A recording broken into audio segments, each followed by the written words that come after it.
Well, it is 40-mile-an-hour winds outside, pouring rain, so I figure, you know what, today might be a good day to get a few things done here in the boat. But water temperatures, it's surprising. I mean, they're low 50s. They've been fluctuating a lot with the weather that we've had. We've had so much wind and rain, and then we'll get a nice day mixed in with every 3 days, just up and down, up and down. But I mean, the water temperatures, at least some of the back bays, have been creeping up into the low to mid 50s, which is kind of surprising. But I tell you what, this time of year, I mean, when these fish first start to come out of the spawn and you get these wild temperature swings as far as just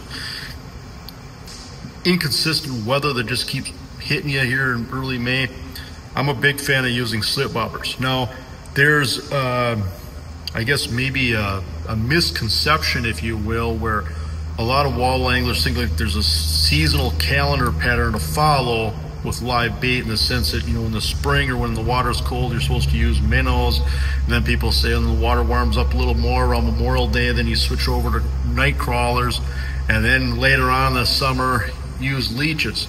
What I find on Devil's Lake is I have really good success using leeches right away. As soon as I can get leeches at ice out, I'm using them, and I find that they catch way more fish than minnows on Devil's Lake.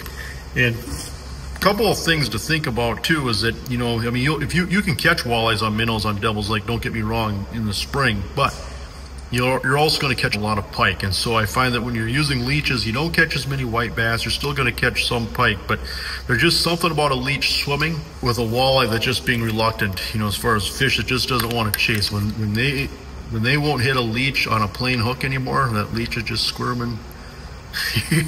That fish, I don't know if you can catch it, okay?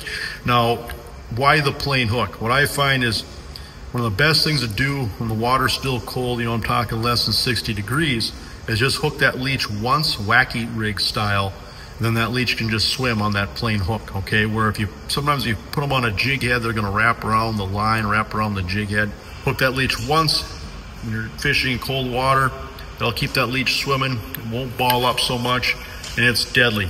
I mean, I've seen many days over the years where you would fill up the live well with slip bobbers and leeches, where you go through those same locations with crankbaits or soft plastics, jigs, and you'd catch a few. You'd catch just enough to let you know that there's fish around, but you're pulling your hair out. And then you'd go through those same spots with slip bobbers and give a little bit of time and catch a lot of fish. And so when you get inconsistent weather and water temperatures that are moving all over the board, leech, plain hook, wacky rig style.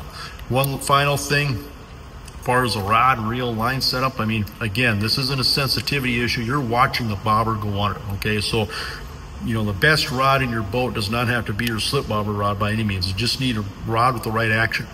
I would say that by and large, the same type of rod actions that a lot of people would prefer when they're using live bait rigs will be perfect for slip bobbers. And since you want a little bit of length, a 7 to 7.5 foot rod for lobbing the bobber out without losing your bait.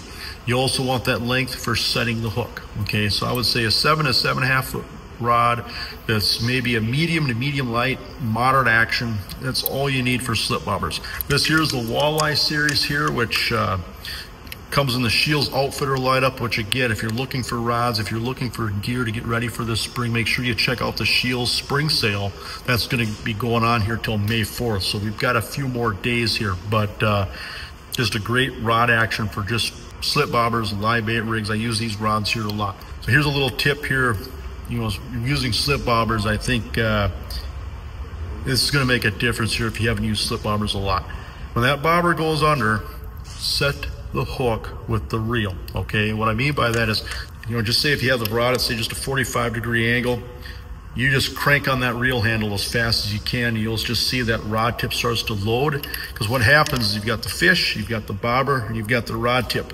If you just set the hook, all you're gonna do is move the bobber, but you might not necessarily move that hook much that's down in the fish's mouth. And so, reel, when that rod tip loads up and that fish starts to move, then you can set the hook a little bit, because at that point you have a direct connection between the rod tip and the fish, okay? But just a simple tip. If I can only use one presentation on Devil's Lake, you know, in May, especially when the weather is all over the board, the fish are in a funk, Slip bobbers all the way. Slip bobbers can save your day.